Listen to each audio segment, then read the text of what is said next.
Sarge slimmed down for the Spanish sun. Lewis protests piercings and panties. Then we just rambled on. Welcome to the Late Night Race Review.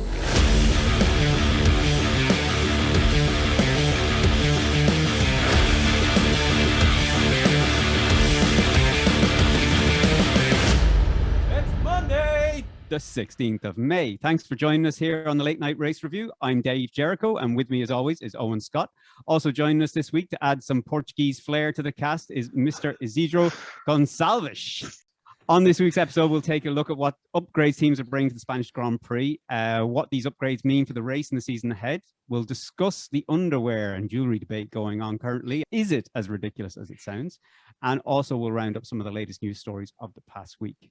As always, you can support the cast by hitting those like and follow buttons on social media or share the podcast with your friends and family. Now, with all that out of the way, let's get on with the show. Right, lads, before we get stuck into the upgrade packages for Barcelona, let's talk a little bit about another type of package.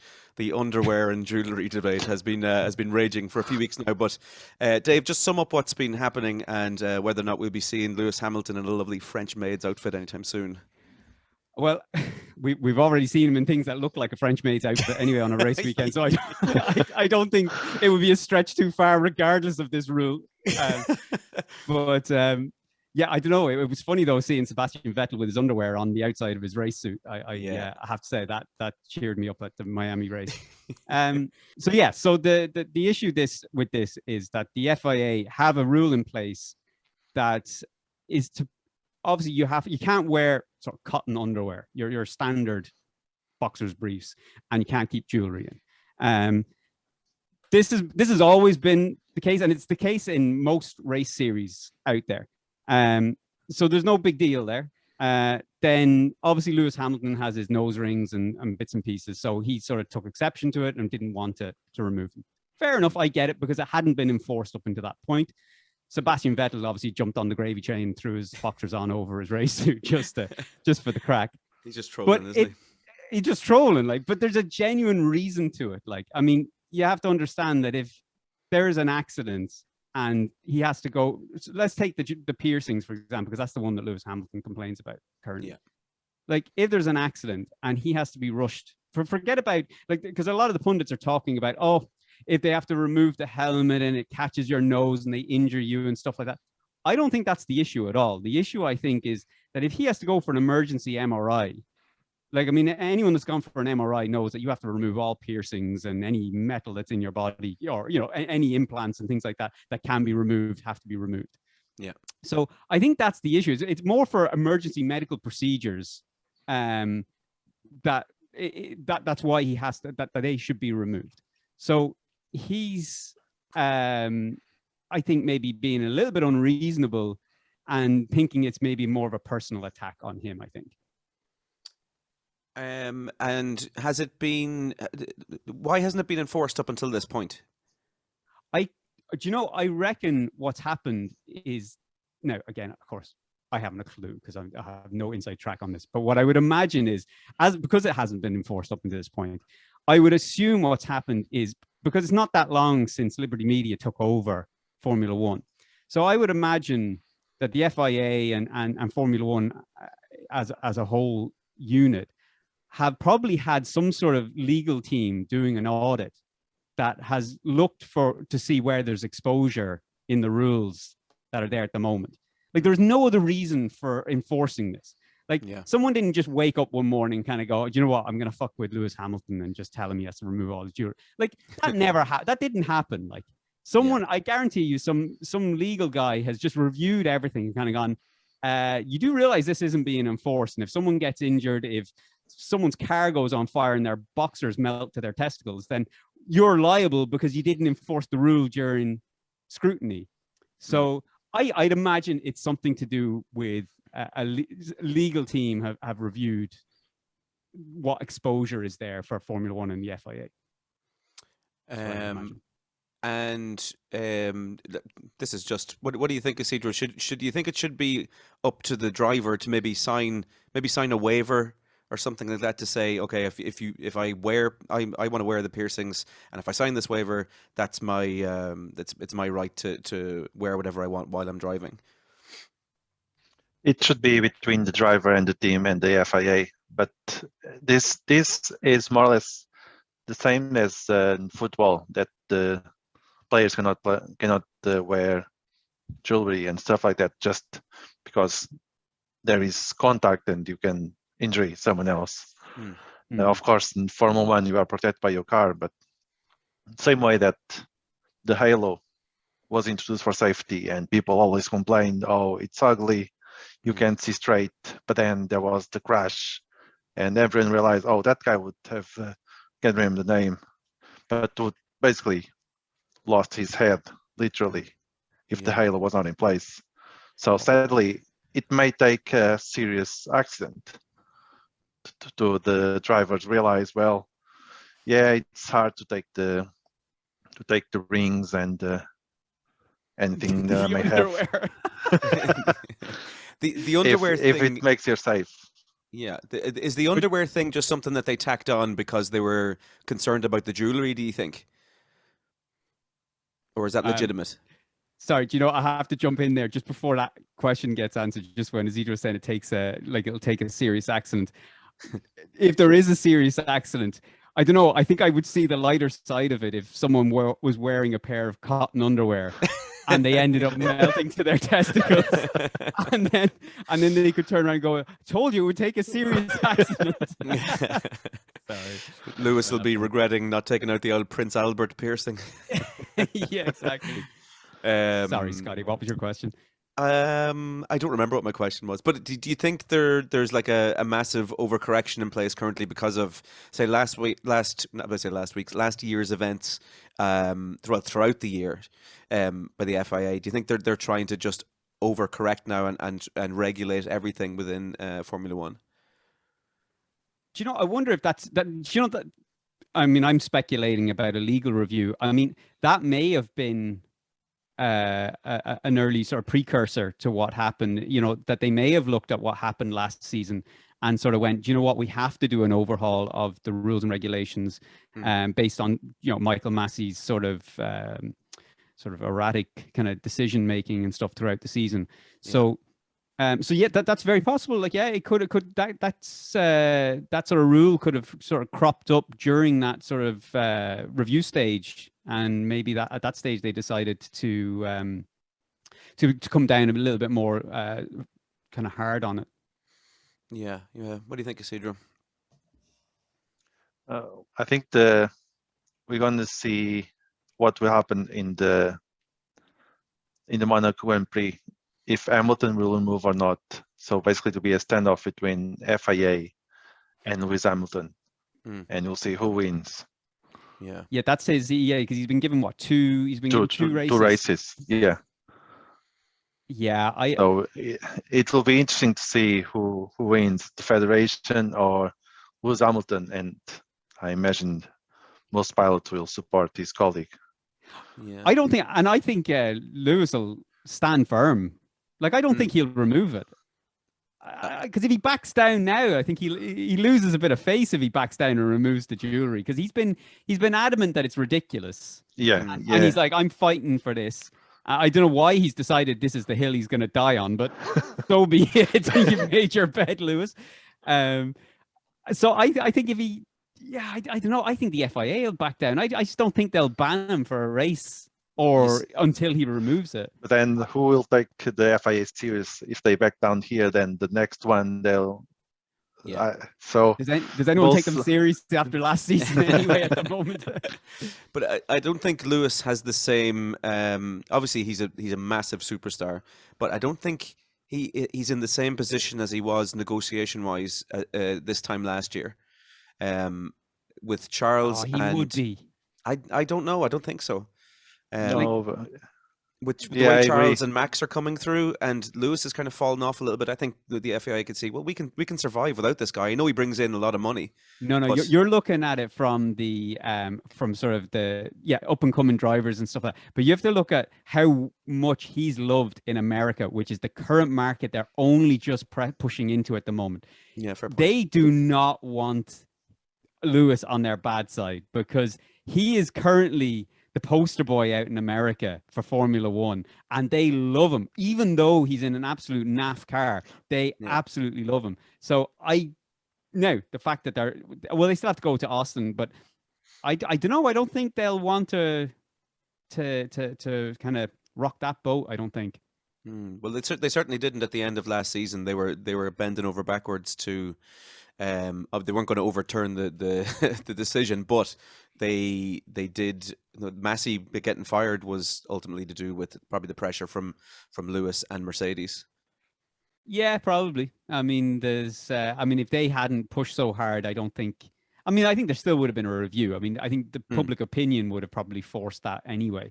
But I don't think he would have necessarily got fired. But I think Mercedes really jumped on him fast. Yeah, and it's not the only rule change that we've seen at the moment. The Max Verstappen safety car restart rule was brought in as well. FAA are looking to overhaul things. So that I don't agree with. I thought the Max Verstappen restart. You don't agree with that rule? I love. Yeah, I love the fact that he I look, I suppose I get it. I get where it's come from, but I enjoyed seeing a car obviously as close to being up alongside the car in front for the restart. It just made it so exciting, but I understand that it's meant that the car in front was losing its sort of its position on track a little bit because of it. But I just thought it was made for nice aggressive racing, really exciting restarts. Now I know they can still. I think they can still be sort of half car length alongside the car in front anyway. So I mean, it's not it's not the end of the world, but still. Well, look, we wait with bated breath on the underwear debate. Maybe Fernando Alonso in a mankini or something next.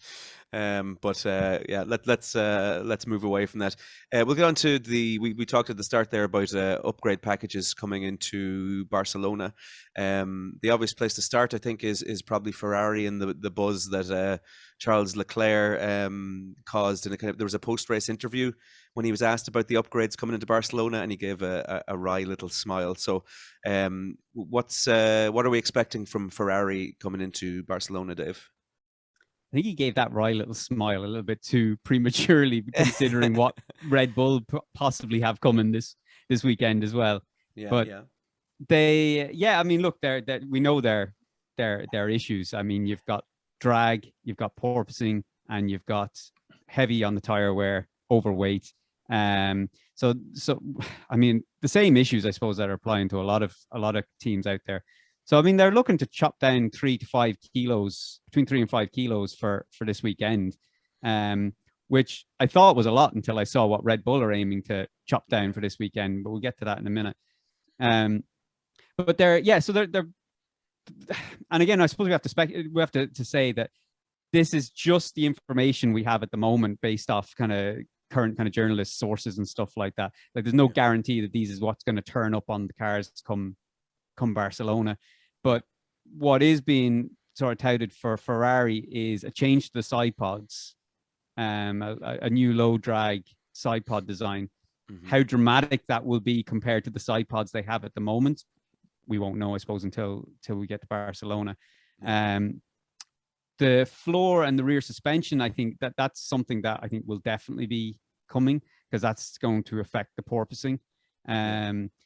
So also the paint as well. They were talking about changing the paint. Whether they're going to do that for Barcelona or not, but they're talking about sort of like 700 grams or something like that. I think they're going to save on the paint by just changing the color to a slightly different color. I know it sounds ridiculous, but I mean, you're talking nearly a kilo they're going to shave off the paint and still keep the car red, unlike Williams, who have got a sticker on it that says Williams at this moment in time.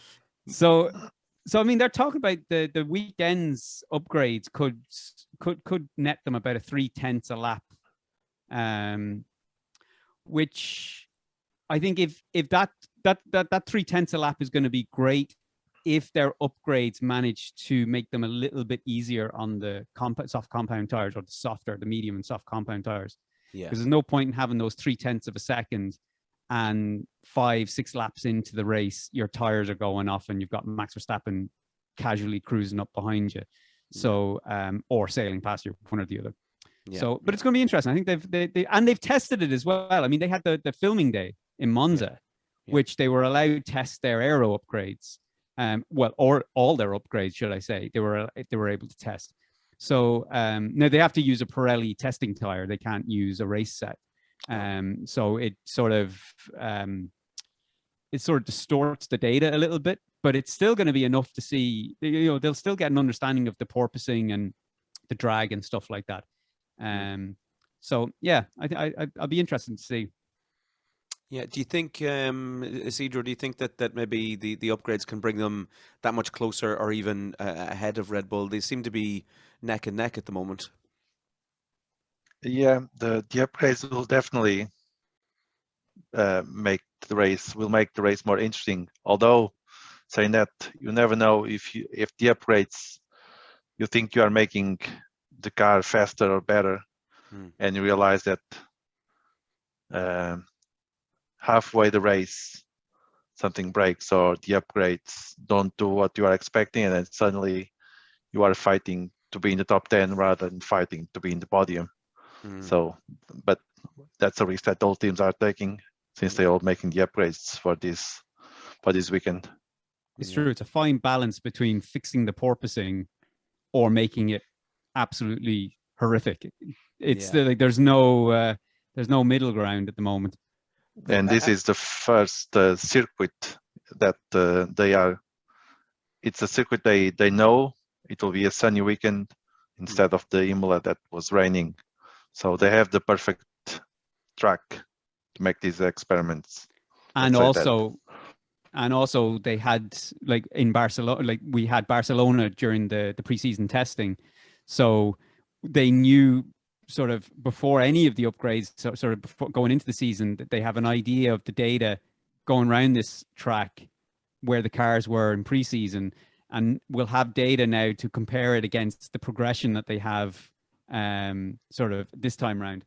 It'll be interesting to see the progression of what teams have made a progress from Barcelona. Can you tell me about Red Bull then, Dave? They're looking to finally get that weight down to, what was it, 77 or 798 kilograms is the target. Yeah, this is where I was saying I was excited about Ferrari's upgrades and why Leclerc's little wry smile might have been a bit premature. They reckon they're going to have 7 kilos of weight cut by Barcelona. They're taking the driver out of the car. or they've chopped off his hand or something like that. Like 7 kilos is obscene. So I mean, they've gone through probably a lot of the components, things like heat exchangers and radiators and stuff like that in the power unit to redesign them. And I think they did something with the it was like the hub carriers or something like that, I think, as well. For sort of weight reduction. Haven't heard anything about paint and stuff like that. I mean, every team is tackling paint, because obviously there's could be half kilo to close to a kilo of weight to be gained there. So I haven't heard anything from that, but yeah, aero wise though, I think they're bringing something to the edge of the floor. I don't think they're going to do too much with the floor of the car, because they've brought in that I can't even think of the name of it. It's referred to as the skate underneath the floor of the car, which is for stability in the floor and to stop the floor flexing as much. The way we had there's the stays at the moment that come from the side pods to the edge of the floor on the outside. Yeah. So all teams have that, but Red Bull have added they call it a skate underneath, sort of close to, as far as I know, it's close to where that stay is, but sort of maybe about 8 inches in from the edge of the floor, to add even more strength to it to stop it flexing. So, which in turn is obviously going to reduce their porpoising and stuff like that, because they don't have much porpoising, and they didn't have much porpoising in Miami.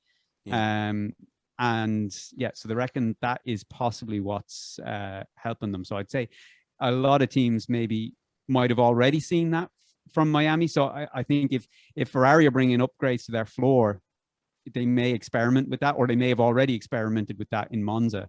Yeah. So Red Bull, coming with massive weight cut this weekend. So if they're talking about 3 to 5 kilos, and the upgrades that Ferrari are bringing is worth 3/10, and Red Bull are talking about 7 kilos. Right. I mean, we could end up with just Red Bull leapfrogging Ferrari already before they've even gone out on track, if they're the numbers that they're talking about. Yeah. The updates on the car have served them well over the last few races, haven't they? Actually, and they also said that these won't be the biggest upgrades coming this season. Right. So I think there'll be will be upgrades in Silverstone, but I think there's going to be some other upgrades before that as well.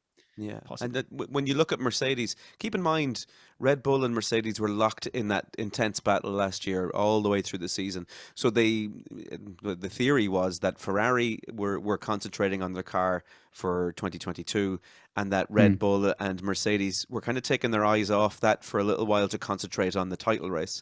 So to see how well Red Bull have developed that car while still being able to compete and win the Drivers' Championship last year is absolutely incredible, I think. Yeah, but that's where Bonotto is coming out and saying that he's questioning the spend of the budget cap. Yeah. He reckons there's a they found a loophole in the budget cap by sort of offloading development and stuff like that to other sort of sister companies or whatever to not eat it into the budget cap. So there is going to be upgrades for Mercedes now coming into Barcelona as well, though, isn't there, Dave? Do you know there's a funny thing with Mercedes? They've the sort of the talk is at the moment that they've possibly burned through their budget cap. What? Apparently that's from a few sources as well. Like now I'm just calling out what I've seen. Like, so how true that is, I don't know, but I've seen it from a couple of sources. So I haven't just, I wouldn't say that it was just from one source, but I've seen it from multiple sources that they've possibly eaten into their budget cap. Which the title of some of the articles I saw was that basically that, and I don't believe this now, but the title of the articles was that basically Mercedes possibly won't have any upgrades coming post, or any major upgrades coming post Spain, because of eating into their budget cap. That budget cap has probably been spent on physio for George Russell, trying to keep his bloody head on his shoulders. Yeah, probably. Poor fella's like a bobblehead going around the place. But yeah, so any other major upgrades coming for as we look through the pack? Is there any other teams that are coming out with big upgrades coming into Barcelona? I mean, there's a lot of talk at the moment about cars coming with big upgrades, and Alfa Romeo are kind of saying that they're going to have some big upgrades coming in Barcelona as well, but there's no information as to what those upgrades are. Similar to one of the ones I'm more excited about, and again I'm probably getting excited for nothing, is Aston Martin, right?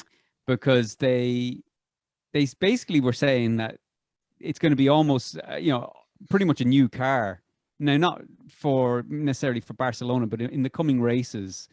The amount of upgrades they're doing, and they're talking about the changing the side pods as well, from the wide side pods to, now I don't know whether we're going to go to, or they're going to go with your famous no pods or high pods or whatever you call high pods, but they're talking about dramatic upgrades to the Aston Martin, but only Lance Stroll will have those upgrades on on the weekend.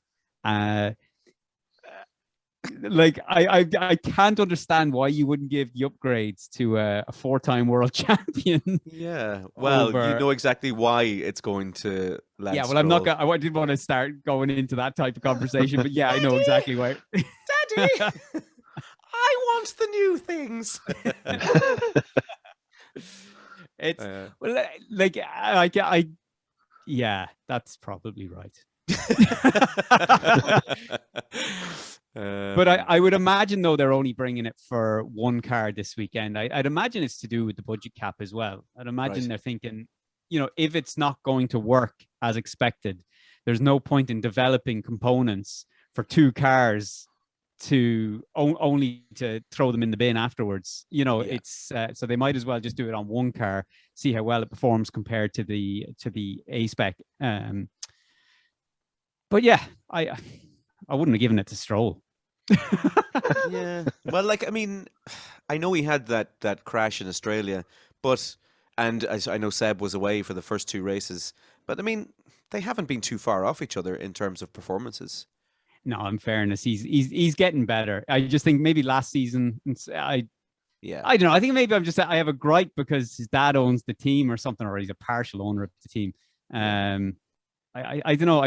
It's like it was like when Mazepin was at Haas.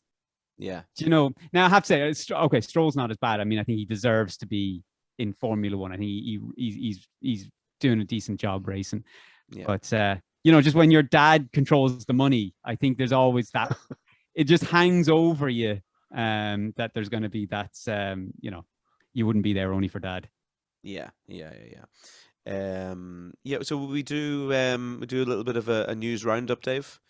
There was a few things this week. There was Vettel on the BBC, and we could have a little bit of discussion on where he will be beyond this season.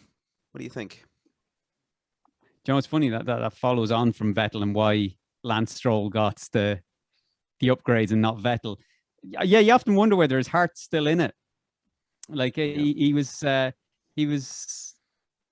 just doesn't seem the same driver, does he? And he seems fairly all in on this climate change and any sort of activism type stuff that he can get his hands on. So yeah, it wouldn't surprise me if he stepped away at the end of this season. But I mean, if he wants to get a message out, what better place to do it with a global platform like Formula One? Yeah. It's going to team up with Greta Thunberg. With who? Team up with Greta. Oh, Greta Thunberg. Yeah. Yeah. Well, maybe they'll stick her in the car and It's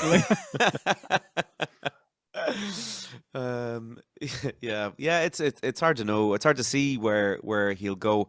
I think we're still waiting to see that performance and bar the Mick Schumacher rocket at the last race. We were starting to see a little bit of the Sebastian Vettel coming out. I think a lot depends on the performances over the next few weeks. Maybe his heart just isn't in it because he's got a car that maybe is hard to drive. I mean, you can kind of see that almost. You saw that a little bit from Lewis Hamilton. Yeah, like at the start, like he was deflated or something. He just wasn't the same driver, and you could tell he's driving an absolute pig on ice of a car. Like it's horrific. So maybe when if these upgrades work, I mean, he won't get them till Monaco, which is probably a terrible place to be testing to get upgrades for the first time. Ouch. But I see. We'll see. But he was very well spoken on the BBC. I thought he was great. I thought he got some of the questions he was asked were a bit unfair in terms of he was asked, was he a hypocrite because he's doing all this climate change stuff and he's stepping out of a Formula One car, and you're kind of thinking, well, Formula One has a goal of 2030 to be have a zero footprint. Carbon footprint. Thank you. I couldn't think of what I was talking about. So they're constantly going with synthetic fuels and all this type of stuff. So I think Formula One as a motorsport, it's probably the cleanest that you could be in at the moment. Now I know there's the planes and stuff and the boats and all that have to carry the circus in the background, but it's definitely at the cutting edge, at the innovating sort of more green and sustainable racing. So I think it was an unfair question he was throwing, and he kind of made him think about, and then he started saying about he questions it himself sometimes, and I was like, why would you? You're in a sport that's really trying to innovate for that very reason. But anyway, maybe he's looking to move to the Formula E, totally electric, so no emissions. I don't know. That's a possibility, I'd say. He could do. Or that, was it Extreme? Isn't it Extreme where Nico Rosberg and Lewis Hamilton have their teams? I think McLaren are going into Formula E, not the Extreme E. That Extreme E racing is actually really good. Have you seen it? It's it almost looks like they almost look like the Paris Dakar kind of, in the deserts, all electric. McLaren do have a team in that. Do they? Okay. Yeah. Like look, I haven't watched any live races and stuff like that, but it just looks lethal because they are going fast and you can't see a thing. It's just clouds of like, if you're unlucky to be back in like third or fourth, I think there's only like 4 or 5 cars out on the race at any given time. But if you're unlucky to be at the back, all you see is sand in front of you. I have no idea how they drive. Anyway, that's I'm getting sidetracked here. Maybe he will end up in Formula E to bring it back. Yeah. What do you think, Isidro? Yeah, Formula E for Vettel in his future, do you think? Well, if he's saying that he's thinking about the climate change and how Formula One cars is bad for the environment, then Formula E is the move that he should make by the end of the season. Although, to be fair, the Formula One car racing every couple of weekends is not that bad for the environment. It's more the logistics than the bringing the stuff around, which is the same thing with Formula E. I mean, just because the cars don't emit emissions, the stuff and logistics still go around the globe by ship or plane. So it's more or less the same carbon footprint. Yeah, it's not like they're using electric planes to bring the electric Yeah. cars around. Yeah. Or sailing. Or say, in Greta Thunberg's yacht. or driving the electric cars to those little stations outside of Centra and then topping them up. Little Tesla fast charge. Yeah. So you said about McLaren there. Colton Herta getting a test drive in McLaren, Dave. What do you think? Is this something that F1 should be looking at? Maybe drivers outside of the F Series, F2, F3, and maybe looking towards IndyCar? It's strange, and I wonder what changed that. Like, I mean, years ago, even last year or a year before, maybe, you'd never have heard anybody looking towards IndyCar for a Formula One driver. And there's no offense to IndyCar drivers. I mean, they're obviously excellent drivers, but Formula One just never looked to them. I mean, they always saw it that if you were to come up to Formula One, you want to be racing from a karting age almost in Europe. But yeah, something seems to and I don't know whether it's the uptick in popularity in America, the American owners, all that type of stuff. That's sort of prompted a push to get an American driver on the grid. But I don't see why not. I mean, like I said, people have to remember, like a lot of people think when they think of IndyCar, they think of almost like just an oval track, like like the NASCAR, like the Indy 500 or something like that. But I mean, they have circuits on their calendar that would be similar to like a Formula One circuit, sort of multiple turns, different sort of complexes and high speed and low speed, or high speed, high downforce and low downforce turns and stuff like that. So, so why not? But as to what's changed, that's, bringing more drivers over. I think it's probably just the fact of the American owners, but more power to it. If it works, give them a test. If they're good enough, stick them in a car. Why not? Yeah. Well, we had the what's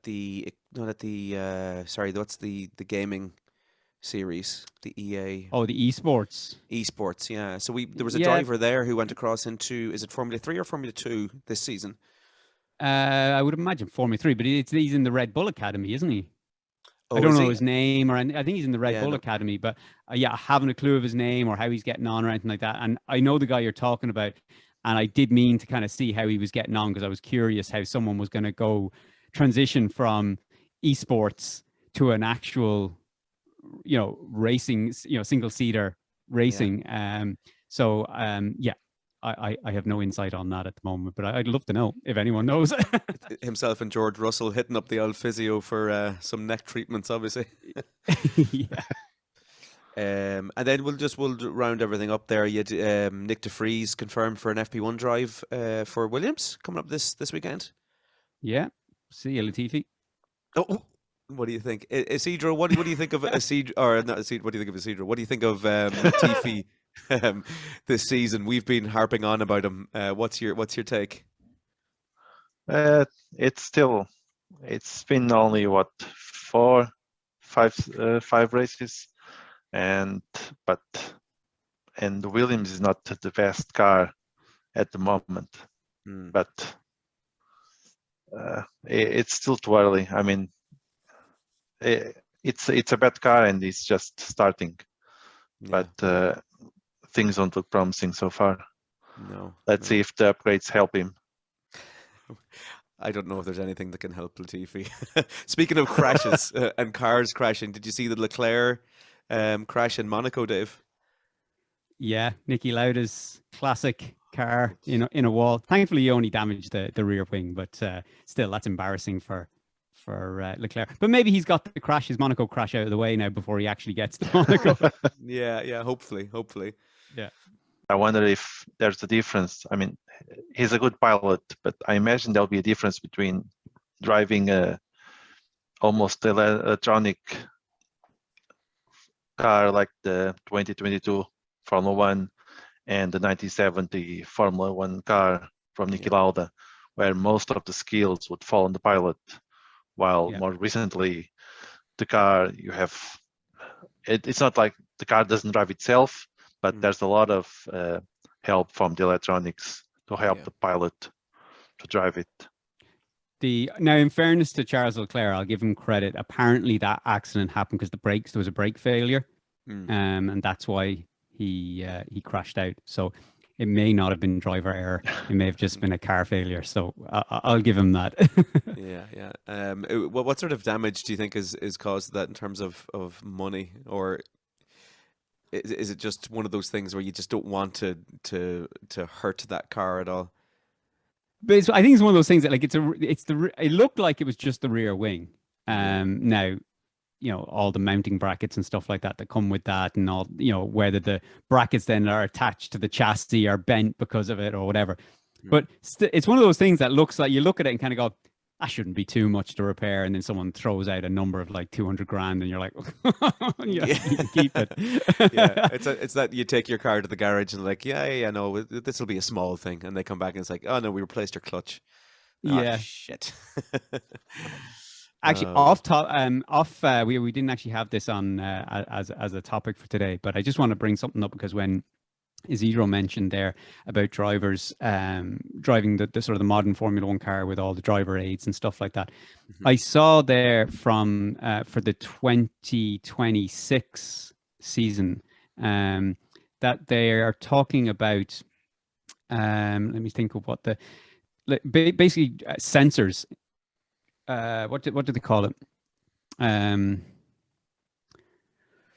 Like sort of like crash avoidance sensors or something like that. I'm trying to think of what the words were that was used. But basically, the idea is to try and prevent a crash in the race. What? I was reading this and it's a legitimate source now. This isn't just coming from the Irish Sun.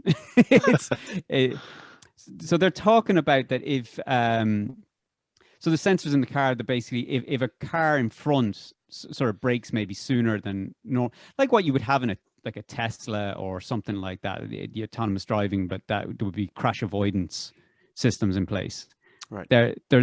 Now I can't even begin to think that it would even be remotely ready for 2026. But there's going to be regulation changes for 2030. So maybe it'd be trialed or something at some point along the lines, and with the goal of bringing it in the 2030 regulation changes. But I know that's a long way away, but just I saw it, and that type of talk, whether it comes to fruition or not, that kind of talk really worries me about the future of Formula One, when there's even that sort of conversation of crash avoidance and sensors and taking that out of the driver's hands. That is absolutely bonkers. We're not far off it being Skelectrics now at this stage, if that comes through. Although it's quite different between have the sensors in a Tesla and having the sensors in the Formula One car going 300 kilometers per hour and thinking, oh, this guy's going to crash, let's slow down or brake, while the guy knows. I mean, if the pilots can turn off, that would be helpful. Otherwise, I mean, they're always centimeters, nose by nose or wheel by wheel. So what's the computer going to think? Oh, he's going to crash now? No. Yeah. And And I mean, like Formula One, now I'm not saying that Formula One drivers are going to be anywhere close to the reaction times of actual processing power and software, But the reaction times, like when you talk about the reaction times off the grid, you're talking like fractions of a second to engage off the grid. Like, and like Isidro was saying there, like how close they drive, that they are together at the speeds they are. Even if, like, theoretically, a car in front at 300 kilometers an hour, the car in front just for some reason locks up. You know, there's a brake failure and the brakes just suddenly lock up. At 300 kilometers an hour with about, I don't know, if we let's be fair and say 5 feet between the two cars, right? And I'd say at times with DRS it could be even closer. So I say 5 feet or so, 6 feet. Like even with software, computers taking over that decision, what in God, what do you think is going to happen? How do you think that car is going to slow down enough not to rear end the car in front at 300 kilometers an hour? Like, it's just not happening. Yeah, I don't agree. I don't think that it should be taken out of the driver's hands like that. No, it's what's the word I'm looking for? It's castrating F1 a little bit. Sorry, I saw it there yesterday, and I just thought I'd mention it. Sorry, I wish I didn't now because it left a bad taste in my mouth. I think FIA needs to find a good balance between the driving skills from the pilot and the amount of technology to prevent crashes or fatal accidents. Yeah.